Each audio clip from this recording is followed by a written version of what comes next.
which was 0.45. This page real quick. Notice it's joules per gram Kelvin.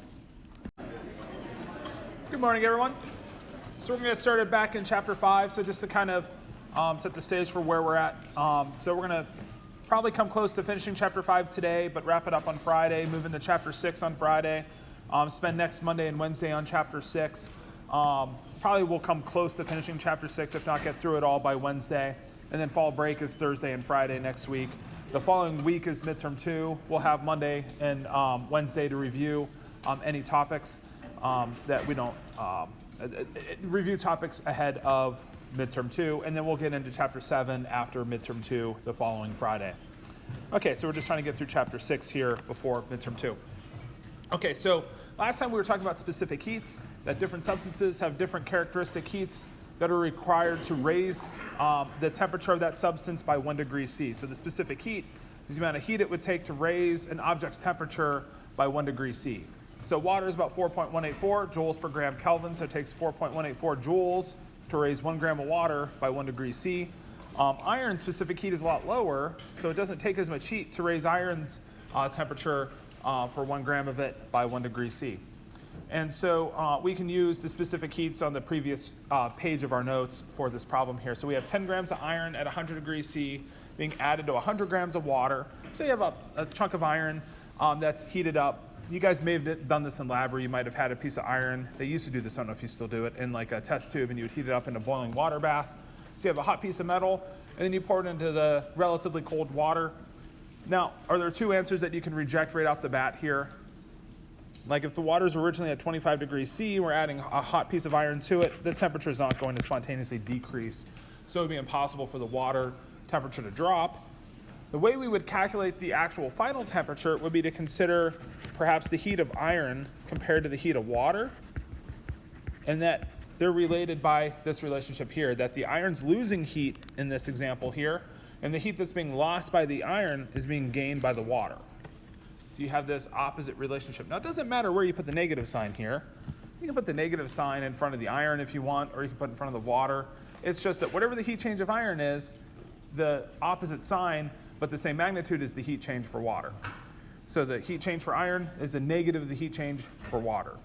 And then we might remember that Q is equal to MCS delta T. So the specific heat is related to the heat change for an object, so Q is equal to MCS delta T.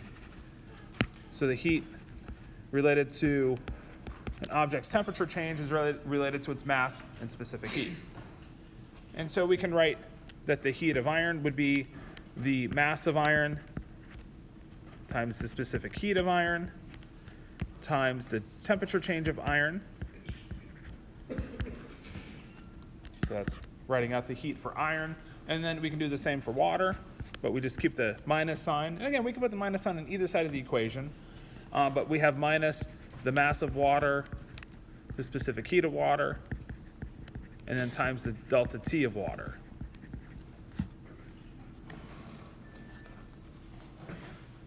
Now the heat's going to exchange from the iron to the water until they thermally equilibrate, meaning they have the same temperature. So they will have thermally equilibrated when the temperature of iron has reached the temperature of water.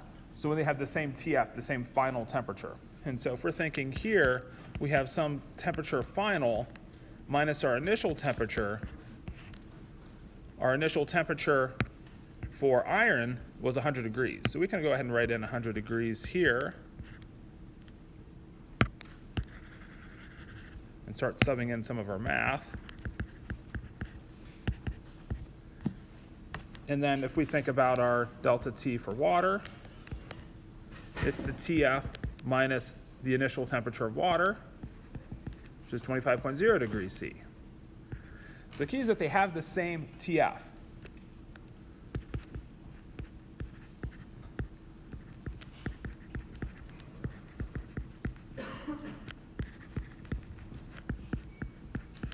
So they'll have the same TF once they thermally equilibrate. So TF for both of them will be equivalent to each other. And so then we can just sub in, the mass of iron, 10 grams.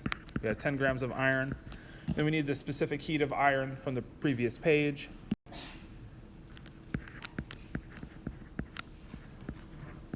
Now let's take a look at the units. So let's write that in here.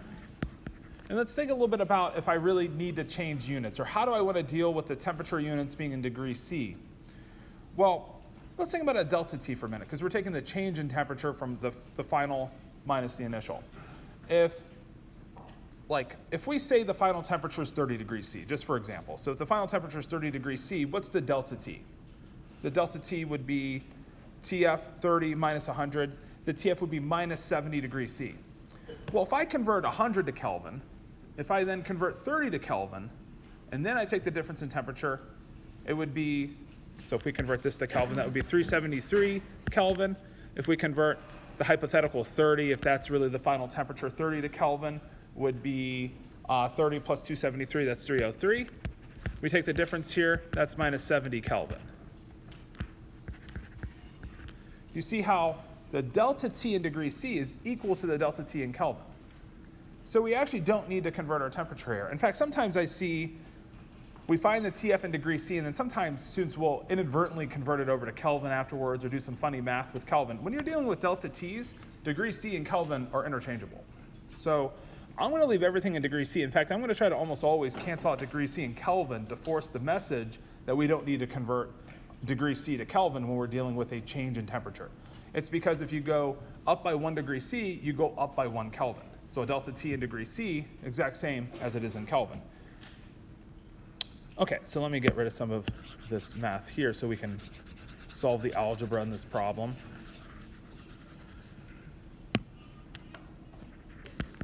So 0.45 joules per gram Kelvin. One other thing I can write, let me write this up here, is that we could write 0.45 joules per gram Kelvin would be exactly equivalent to 0.45 joules per gram degrees C.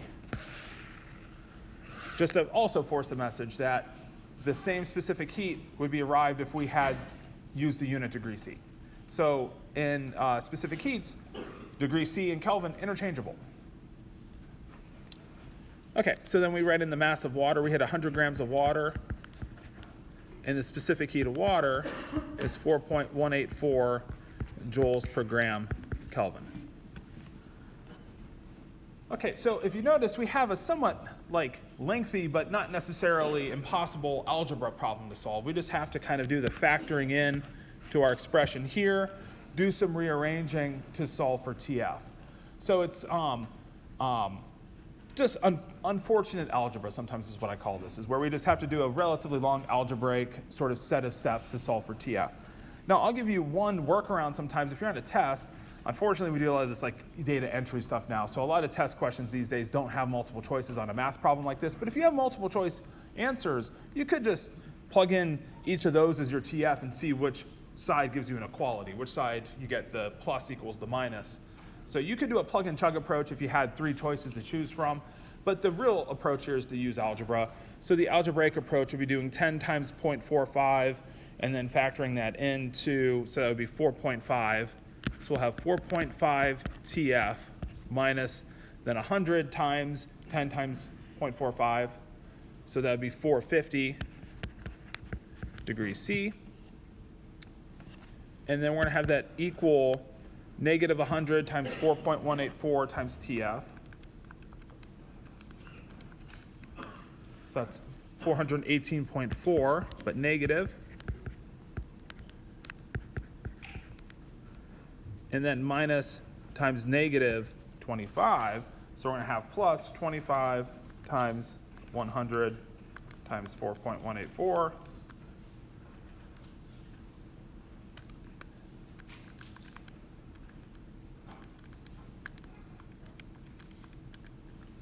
So that's 10,460.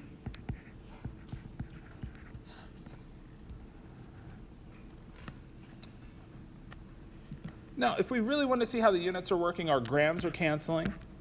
So the mass is canceling. So we want to make sure that we put masses in grams and not kilograms or something in this problem. So we're canceling out that mass unit.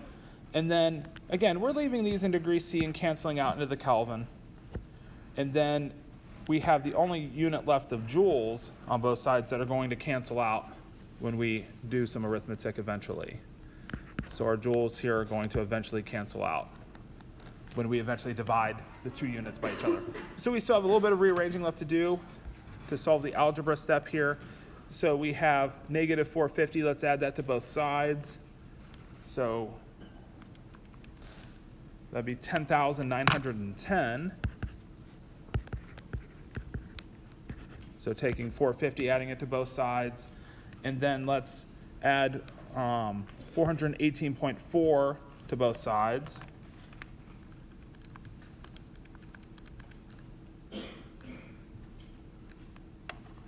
So rearrange that to 422.9 times the final temperature. So this was positive, so that's still positive because I've added just the 450 to both sides. And then I've added the 418.4 TF to both sides. And so that takes me to plus 422.9 times TF.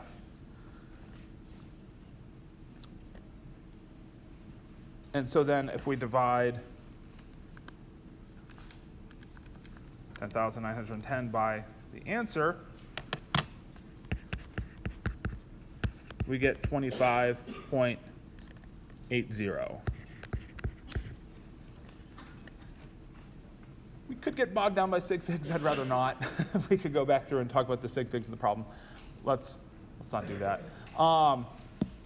But you can see that it's really just a set of algebraic steps that involve numbers that are relatively big and have lots of digits we need to track.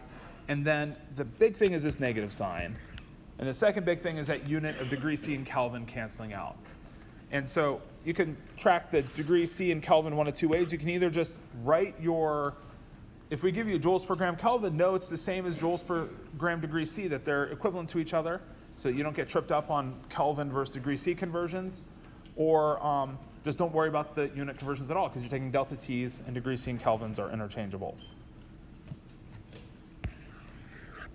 Okay, so this is, and again, the other idea is hot object losing heat, giving it to a cooler object, and they thermally equilibrate. And this leads us into like calorimetry, because the idea of calorimetry is, what if instead of putting like a hot substance that's just doing a physical state change from being hot to colder, what if we have a chemical reaction take place where a reaction is going to either release heat, and if the reaction releases heat, that's exothermic reaction. So the exothermic reaction releases heat into the solution temperature goes up. So we can have a reaction take place that's exothermic that increases the temperature of the solution. We can then track the temperature of the solution and figure out what the delta H of the reaction had to have been to cause that temperature change. Or we can have an endothermic reaction take place like the ammonium nitrate pack that we pass around, where when we added water to that solid, the temperature dropped because an endothermic reaction was taking place. So we can also have endothermic reactions take place in solution that absorb heat from the solution, causing its temperature to decrease. And the key is that if we can track the temperature change of a solution, then we should be able to work out what the enthalpy change is for some sort of reaction taking place in the container. And so one form of calorimetry is called coffee cup calorimetry. It's literally done in like styrofoam cups, hence the name. Sometimes you use 2 cups just to try to have an insulated environment so that you're not losing any or much heat to the surroundings of the reaction. So you're trying to minimize heat exchange to the surroundings of the cup on the outside by using a well-insulated cup. I think if you use one of these things, this would be better, right? Because like if you have one of these nice coffee mugs, you put coffee in it and then 2 hours later it's still hot. That would be like a perfect environment. Other than you want an open system generally where you can't build up pressure. So you have like a cork and an O-ring, but everything doesn't perfectly seal, so you still have an open system so that the pressure can't build up, one where the heat is directly equal to the enthalpy of reaction. And remember, even if it was sealed, we would assume that it would be approximately equal anyways.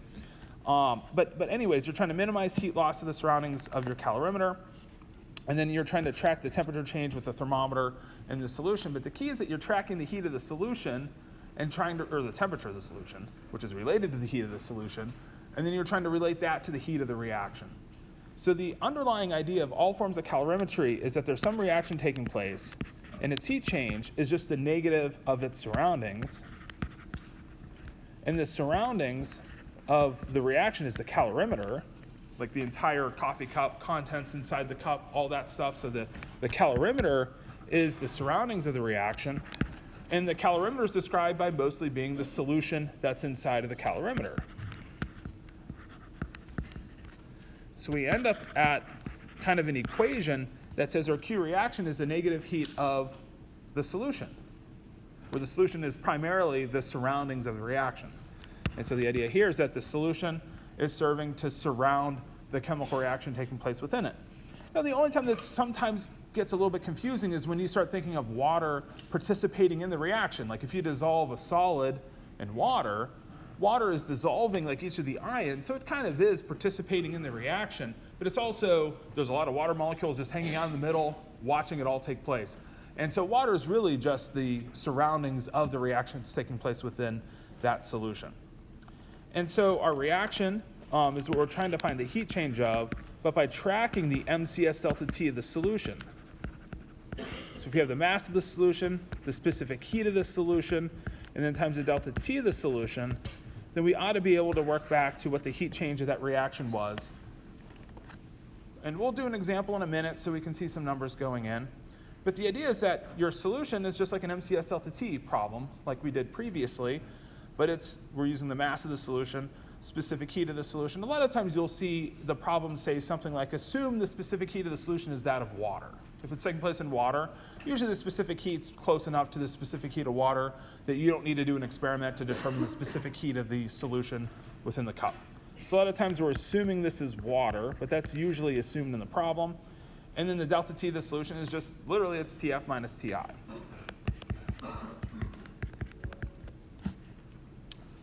And then the last step of these problems is usually recognizing that when you find a Q reaction, that it's the Q reaction for whatever quantities of reaction you actually put in the calorimeter.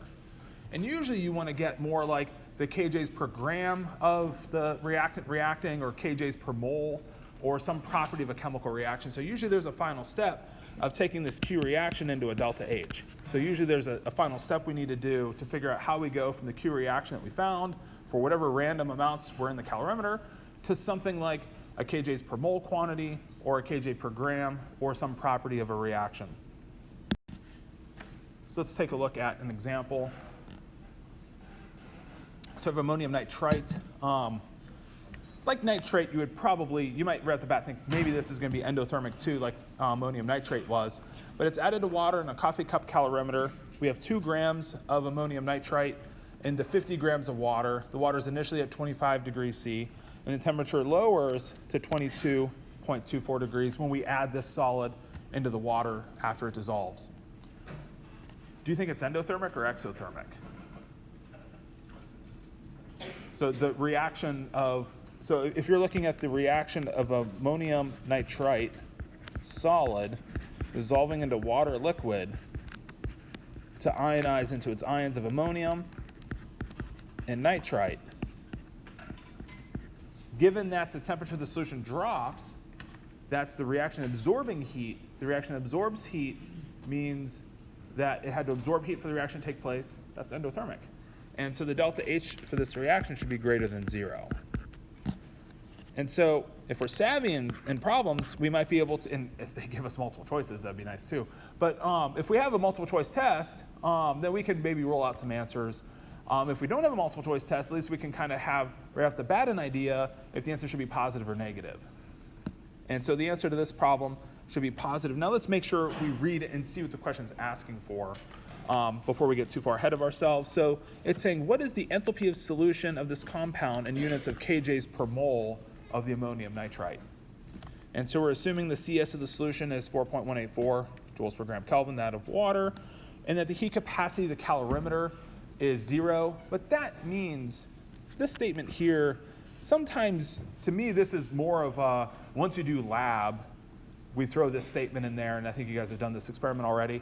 The heat capacity of the calorimeter is a term you would be adding in if you are calculating or finding a calorimeter is actually losing some heat to its surroundings. So the heat capacity of the calorimeter would be the calorimeter materials or the heat exchange and loss to the surroundings on the outside of that coffee cup. And generally speaking, we're assuming that all the heat lost by the reaction or gained by the reaction is going to or from the solution, and that there's no exchange from the surroundings of the solution, like the the calorimeter materials or the outside of the material of the coffee cup. And so usually we're assuming no heat exchange between the calorimeter and the outside world of that calorimeter. And so usually, like in the textbook problems, they won't even tell you this. Like you're assuming this in all textbook problems without even being told that the calorimeter is perfect. So the idea here, assume the calorimeter is perfect, and generally if you're told the heat capacity of the calorimeter is 0, is just another way of saying you have a perfect calorimeter that's not losing any heat or exchanging heat with its surroundings. Okay, and so this problem here goes back to that starting point of the Q reaction, negative Q of the surroundings, and the surroundings is the solution. And so our Q reaction, again, would be the mass of the solution, and let me make sure I keep that minus sign in here. And then let's also make sure that we take note that this minus sign here has nothing to do with whether or not the reaction is exothermic or endothermic. So we identified the reaction's endothermic because of the nature of the temperature change. That doesn't mean we neglect that negative sign or we leave the negative sign off. The negative sign is just the consequence of the reaction. Whatever its heat changes, if the reaction loses heat, the solution gains the heat.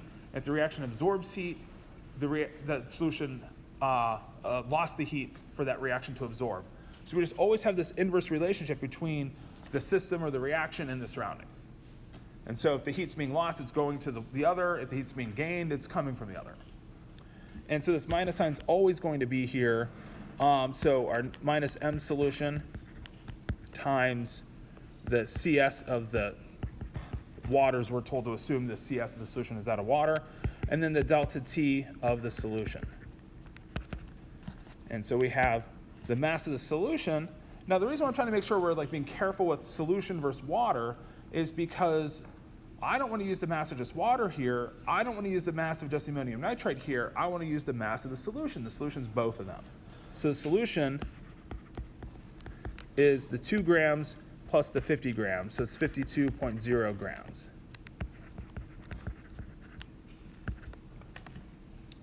Times the heat capacity of water.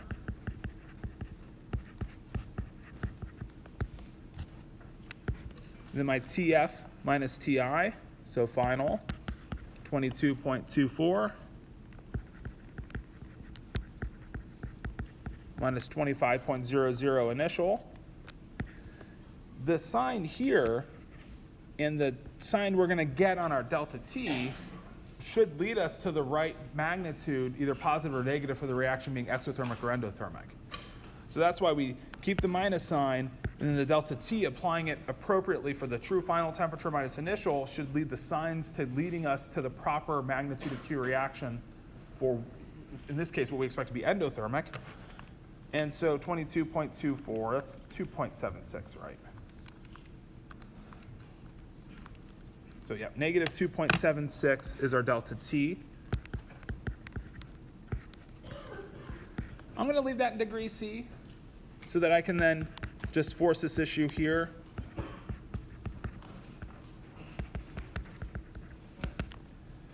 That are minus signs canceling each other. So we have 52 grams. Grams cancels. So 52 times 4.184 times the 2.76. And then this cancels. The Kelvin and degree C cancel. I could have converted both the temperatures, the TF and TI, to Kelvin, then taken the delta, and it would have been 2.76 Kelvin. The problem sometimes you run into is you forget this on a test, and you take 2.76 degrees C, then you do plus 273. The delta T is not 275 point some change Kelvin, right? And so just don't make the mistake of converting this to Kelvin after you take the delta. Okay, so we do the math here. 52 times 4.184 times 2.76. The minus signs canceled out. I get my Q reaction is equal to 600 in the units of joules.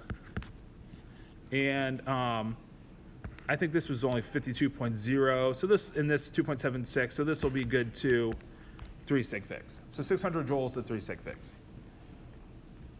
Now, one of the answers is 600 kJs per mole.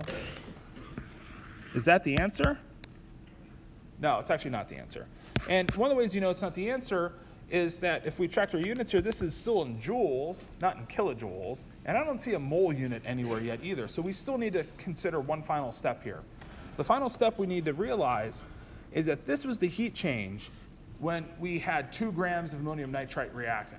So if you think of kJs per mole, the joules per gram would be 600 joules per 2 grams. So if I'm trying to calculate my delta H, what I would do is I would take my 600 joules that we found here, divide this by the 2.00 grams of the ammonium nitrite. Now you may wonder, why do we divide by just the mass of the solute here and not the solution? So how do you know to divide by 2 here, not 52 or 50? Why 2? Well, think of it this way. It's really the substance dissolving that's leading to the heat change. You know, like if you imagine like you took 2 grams into 100 grams of water. What do you think would have happened? Would we have had the same delta T? Probably, like there would have been more water to absorb the heat. The delta T would have been probably cut in about half. Okay? So if we have more water, we're changing delta T. What if we had like more or less of the solute? If we had like double the amount of solute, if we had twice as much, 4 grams of ammonium nitrite, we would have had more reaction taking place, about double. So we would have had about double the magnitude of temperature drop. So we would have had about 5.5 degrees of temperature drop if we changed the quantity of the ammonium nitrite. The amount of the ammonium nitrite is really what's limiting the reaction that takes place. So if there's anything I'm trying to take note of, it's I'm trying to divide almost always here by whatever the limiting reactant was in the reaction. And the reaction only has one reactant, so it's not hard in this case to identify the limiting reactant. But if I'm dividing by anything, it's by the limiting reactant, because that's really what limits the heat exchange in this reaction. And it's also then leads us to the kJs per mole of ammonium nitrite. So if you're just in tune with what it is we're looking for, the problem here is we're trying to find the heated solution of ammonium nitrite in units kJs per mole. Well, we know how many joules 2 grams gave us. We're just trying to figure out how many kilojoules a whole mole would have given us in terms of enthalpy change. And so we go 600 joules divided by 2 grams of ammonium nitrite, and then we do a just a molar mass conversion. So we do 14.01 plus 1.008 times 4 plus 14.01 again, 16 times 2, so that's 64.05 grams per mole of ammonium nitrite. Grams cancel. That's joules per mole. And we just do the conversion, 1,000 joules per kJ. So we're going 600 divided by 2, converting to moles, converting to kilojoules.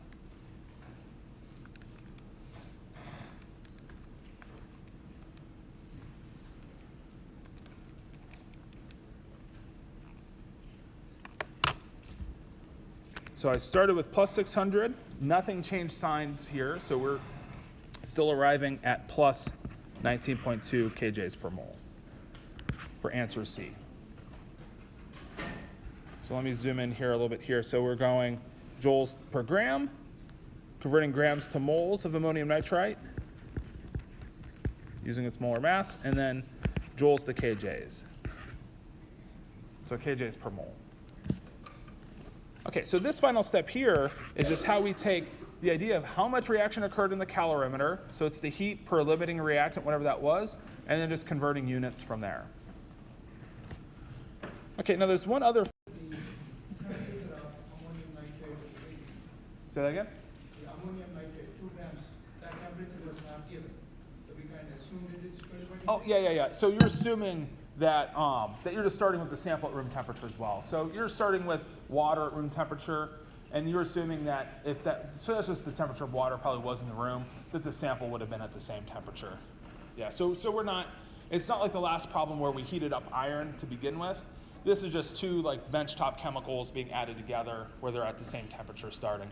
And the next question is, Q reaction, accuracy positive or negative? If I start negative, then we end up with the answer positive. But if I reverse it, then I'm going to get negative, different answer. So you're saying if you had negative Q reaction equals Q solution, I think in that case there, you just would have gotten to this step here, and it would have been negative Q reaction equals negative 600. because when you would have, so if you didn't have the minus sign here each of the times, and you had it over here instead, then you would have had pluses here, and then you would have carried over the minus sign from the delta T. And so then you would have had minus Q reactions minus 600, and then those go to Q reaction being plus 600. Yeah. And so, but the real kicker is, sometimes if you do the thought, which is good, of is it exothermic or endothermic before you do the problem, a lot of times that confuses you later. So once you get away from this lecture, you may think you do this when you don't do this, is that if it's exothermic, you put the minus sign. If it's endothermic, you leave it positive. That's not the case. It's always Q reaction, negative Q solution. And we'll see that come up again in this next calorimetry. Yes? Calorimetry. So then the other form of calorimetry that we talk about in this class is a constant volume form of calorimetry to kind of coincide with the constant pressure form of calorimetry, of coffee cup calorimetry, and that's bomb calorimetry. If you want to do this experiment, become a chemistry major, take my class, Chem 4410. We're doing it like this semester. It's a fun experiment. It's kind of boring actually. But you actually get to like prepare a sample, put it in a bomb calorimeter, charge it with oxygen. So you have this vessel here where the vessel is pressurized with oxygen gas. You have a sample with like lead wires leading to it. You have some lead wires connecting to the calorimeter here. So there's like wires that you connect so you can give a charge to actually ignite the sample. You have a temperature probe in the water bath. So you're really just trying to see, when you do a combustion reaction in the calorimeter, the bomb cell is going to get hot, the water is going to warm up, and you can track the temperature of the water. And it's really pretty neat. As soon as you hit the detonation button, you almost immediately see the water temperature increasing, which is, the reactions here, the thermometer probes way over here. It's amazing how fast you'll see the temperature start to increase in the water bath. But in this form of calorimetry, starts exactly the same as the last form. Our Q reaction is a negative Q of the surroundings of the reaction. So the reaction's taking place. So you have, in this form of calorimetry, you have the O2 plus a hydrocarbon reaction taking place. You have a combustion reaction taking place that's always going to be exothermic. This form of calorimetry just always does exothermic reactions because that's just the nature of the type of reactions you study with this method. And then when that exothermic reaction takes place, this vessel is always going to get hot. Right? It's never going to get cold, just by nature of the fundamental nature of the type of reactions you can study in this form of calorimetry. So this thing gets hot, loses its heat to the surroundings of it. So the entire surroundings of the reaction is the container it's taking place in, and then the water bath it's enshrouded in, and then even the equipment that water's in contact with. And then the only thing is that you try to insulate this. So you have an insulated container so that you're not then losing heat very easily to the outside world. So you can try to keep the heat contained within this water bath while you're studying this reaction. And so the entire surroundings of the reaction is really just the entire calorimeter. Where the entire calorimeter is like this whole thing. It's the water, it's the metal of the entire system, it's the thermometer probe absorbs some of the heat to give you the temperature. So we have a minus Q calorimeter, just like we had in the previous term, but the calorimeter is kind of just described as being an object here. So we treat the calorimeter here as one object. And the only tricky thing with this technique in the lab is you have to do everything identical. You have to put the exact same amount of water in the system. We actually have like a $10,000 water system that just delivers the exact same amount of water every time, because you need a lot of water precisely. And if you want to use like a pipette, it'll just take you forever. You could get really precise with a pipette. It'll just take you like an hour to get 2 liters of water added in. But getting the exact same amount of water is required every time to get the precision you need out of this experiment. So you treat the entire calorimeter as this like one entire object. And what that means, it's one object that has a heat capacity that we call Ccal. And Ccal is a little bit different from a CS. A specific heat is like specific to a substance. That's where it gets its name from. So different substances have different specific heats. Well, the calorimeter here is a combination of many different substances. It has some water, but it also has a lot of metal and has a lot of moving parts. And so you treat the entire system as one object. And so that calorimeter will have, the heat capacity of the calorimeter will have just units of energy per Kelvin and no mass unit. So no per gram Kelvin, because there's not one substance that you're tracking the temperature of. So you treat the entire object of the calorimeter with one heat capacity term called the Ccal, or the heat capacity of the calorimeter. And so the heat capacity of the calorimeter is like a specific heat, just doesn't have the unit per gram Kelvin. The unit here is per like calorimeter Kelvin. It's like you have to use the calorimeter in exactly the same way every time, and then the math here will work out well. The way it's done in the laboratory is you have to start with the standard to determine your Ccal. So you use like a standard compound that you know the heat of combustion of already, and you use that to come up with the value of Ccal for the calorimeter, and then you can take an unknown compound afterwards and figure out its heat of combustion. Now let's kind of work through how we would find Q reaction from our heat capacity to the calorimeter. Our Q reaction is just our heat capacity to the calorimeter times delta T. Now, the one thing that would be hard with this experiment is seeing the data, working it up, and getting Ccal. But you don't have to do that in this form of calorimetry. You'll see problems really just give you the heat capacity of the calorimeter, and they give you the delta T. The way you find delta T is tricky because you have to have like a temperature curve, and you guys kind of had this in your experiment too. So you have to like interpret a temperature curve to get delta T, but you don't have to do that in problems. We'll just tell you what delta T is. So a problem of bomb calorimetry looks a lot like this one, and there's not a lot of variability in these questions here, and I'll tell you at the end of the problem kind of the main variability you'll see in a question like this. So here we have a sample.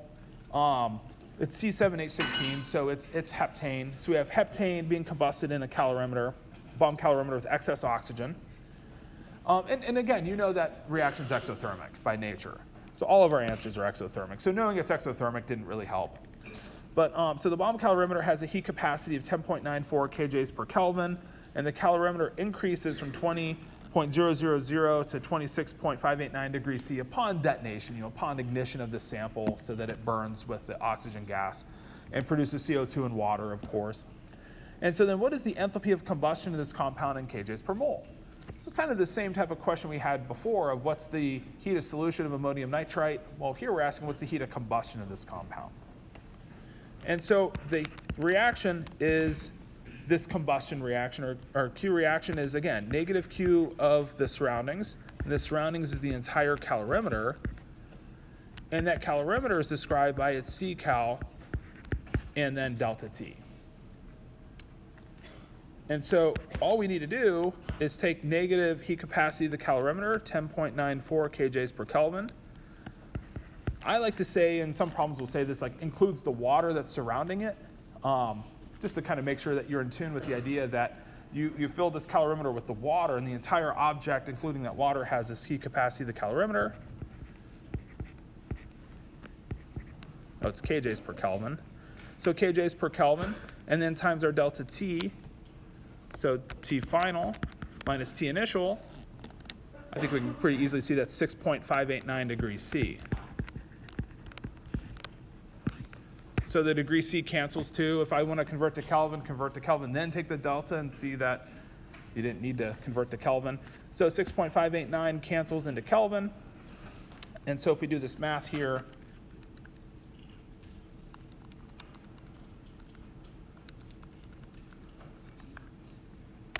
so that's 72.08, but negative kJs.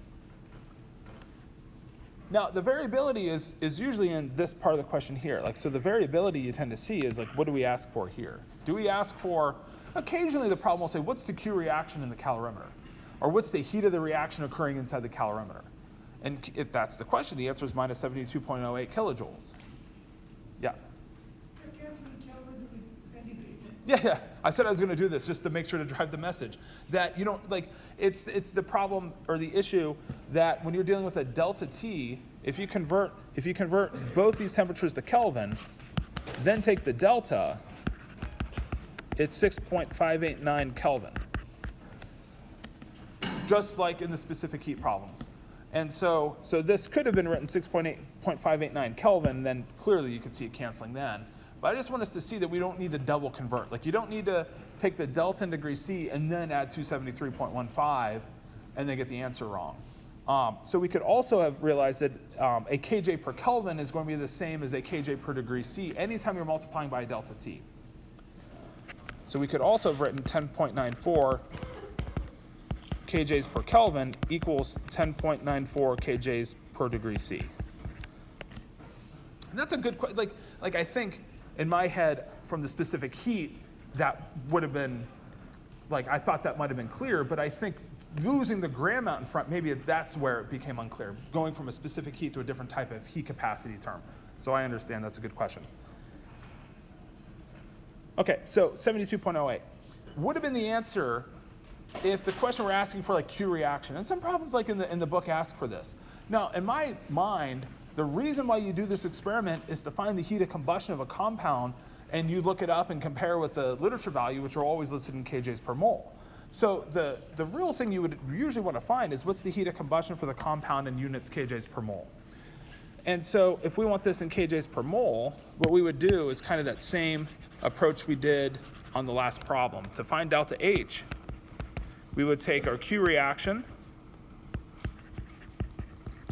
and then divide it by the limiting reactant. So the limiting reactant here is, of course, the 1.50, since we're told we have excess oxygen. So it's 1.500 grams of C7H16.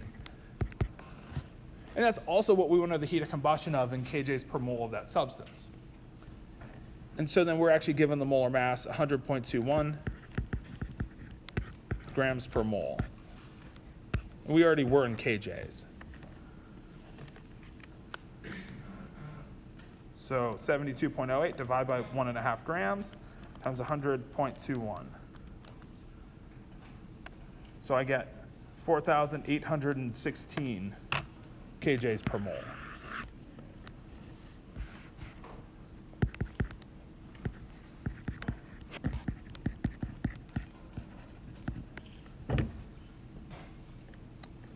So the goal of calorimetry is to find delta H's of reaction. So when we had started giving some delta H's last time, I was saying, well, calorimetry is our primary way of determining those values experimentally. Here you're seeing the type of experiments that go into determining these heats of combustion, heats of solution, heats of reaction for substances from these forms of calorimetry.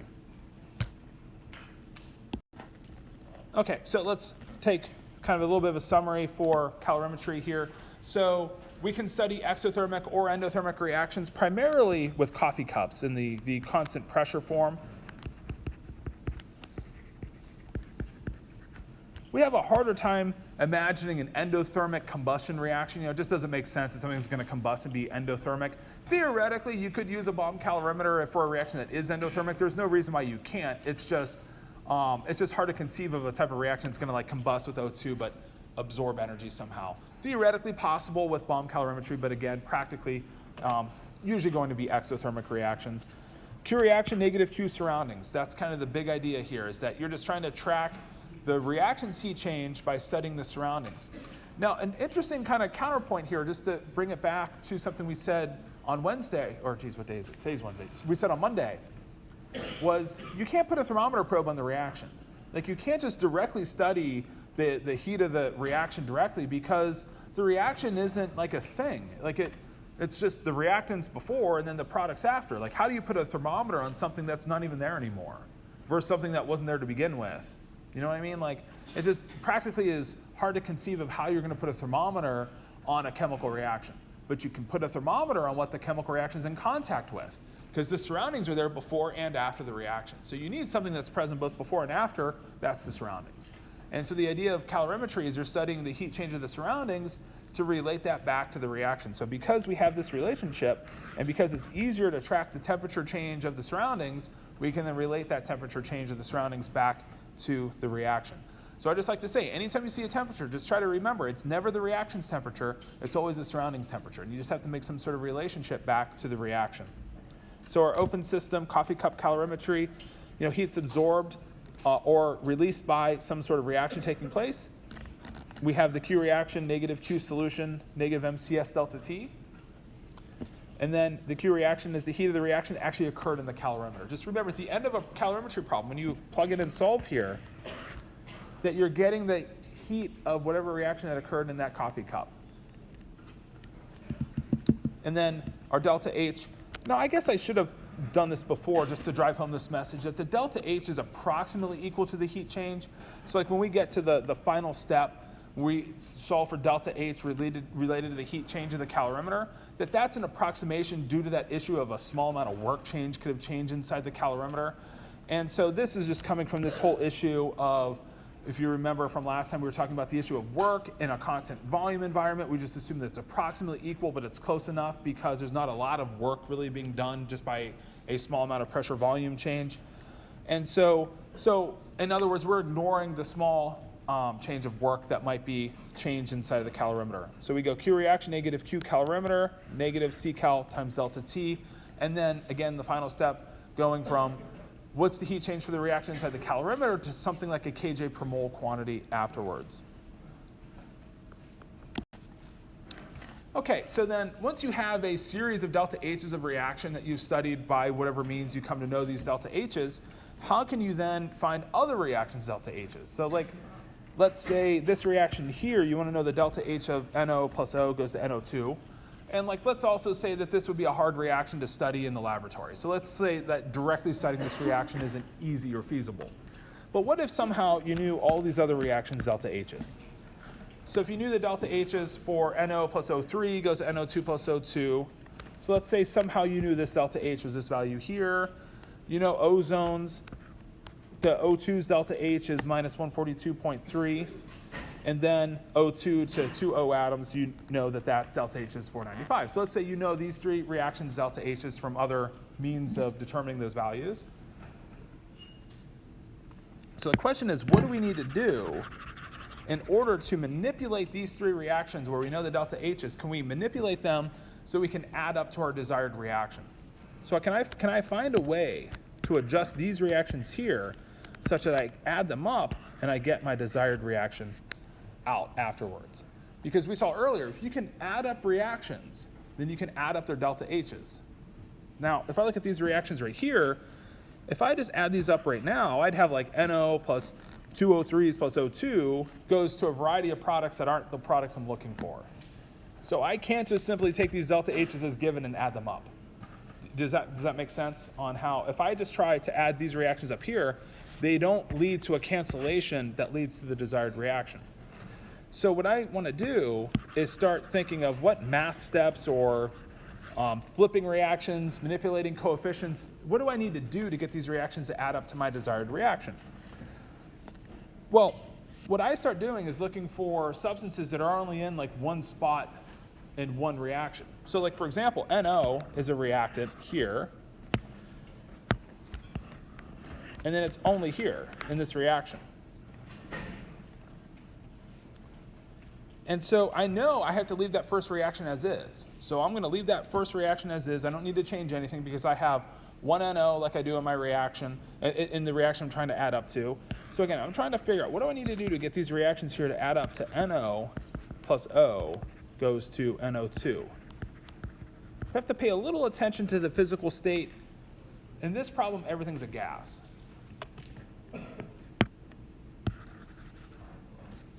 So I'm going to ignore writing all the gas states as I start changing these reactions around, because everything's a gas in this particular reaction. And so then is there another substance that's only in one spot? So I have oxygen here, and then I only have oxygen atom here.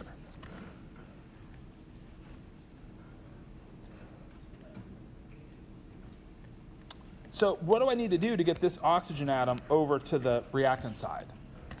I need to flip the reaction.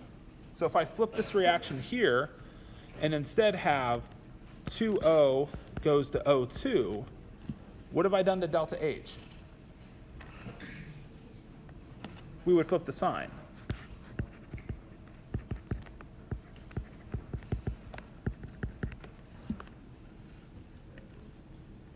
So if we flip a reaction, we flip the sign. We saw that last time too. So we flip the third reaction to be, instead of being O2 to 2 O's, we go O2 to 2 O atoms. Excuse me, 2 O's to O2. And we flip the sign of delta H. But I only have one O atom here, not two. So I also need to cut the coefficients in half. So if I cut the coefficients in half, then I cut the magnitude of delta H by half.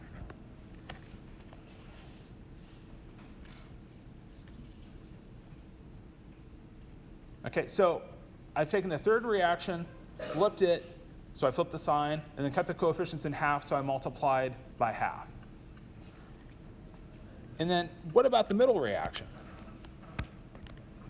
Well, the middle reaction is kind of a balancing reaction because I have half an O2 here, and then I have 3/2 O2 here. And so that's going to be the reaction that helps me get rid of two things. It's going to help me get rid of ozone over here. It's going to help me get rid of O2 over here. So let me rewrite a couple reactions here just so I can make sure that we're seeing this. So if I write NO plus O3 goes to NO2, I'm just rewriting the first reaction. Delta H is minus 198.9 kJs. I'm going to rewrite my third reaction as I've changed it to O goes to half O2. Delta H is negative a half times 495.0.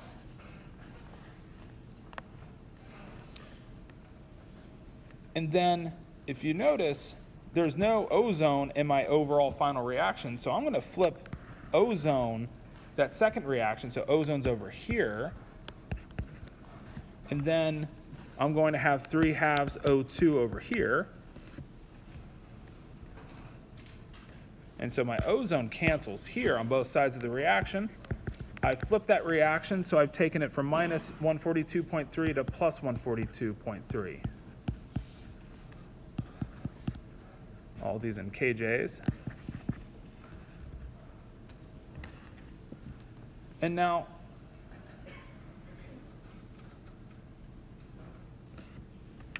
let's see how we add up here.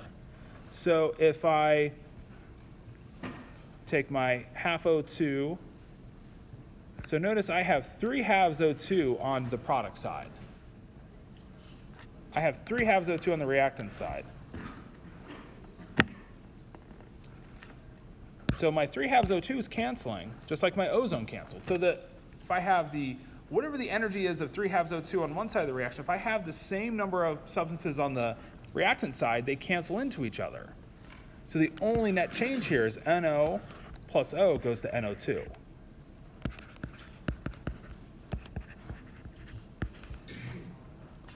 And so it's kind of like a puzzle. So we just need to find the puzzle for how we rearrange the reactions so that they sum up. The idea here is I'm trying to add these reactions up, and if I have the same substances on both sides of the reaction, they cancel out. And the key is I have to figure out what math steps I needed to do on those delta H's originally that the reactions were given in, so I can manipulate those delta H's and therefore see how I need to add them up. So if I take these delta H's as written, we have minus 198.9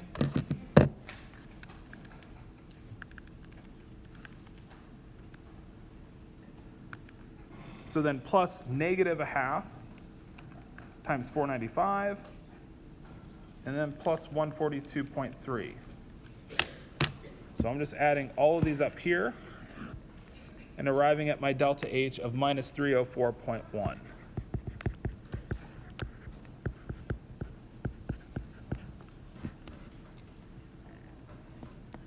Now, the key is we have to just solve the puzzle. We have to see how we need to flip the reactions.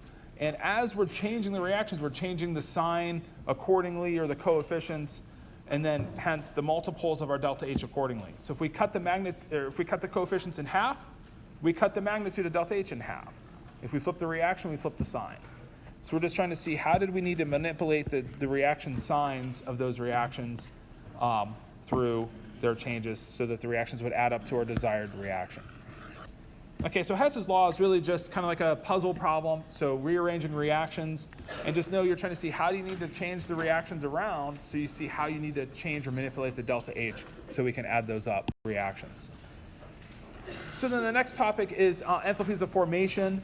We'll get into these next time. So these are ways we can tabulate values we can then use to determine delta H's of reaction. So we'll pick up with delta H's of formation on Friday and then get into chapter 6 once we wrap up chapter 5.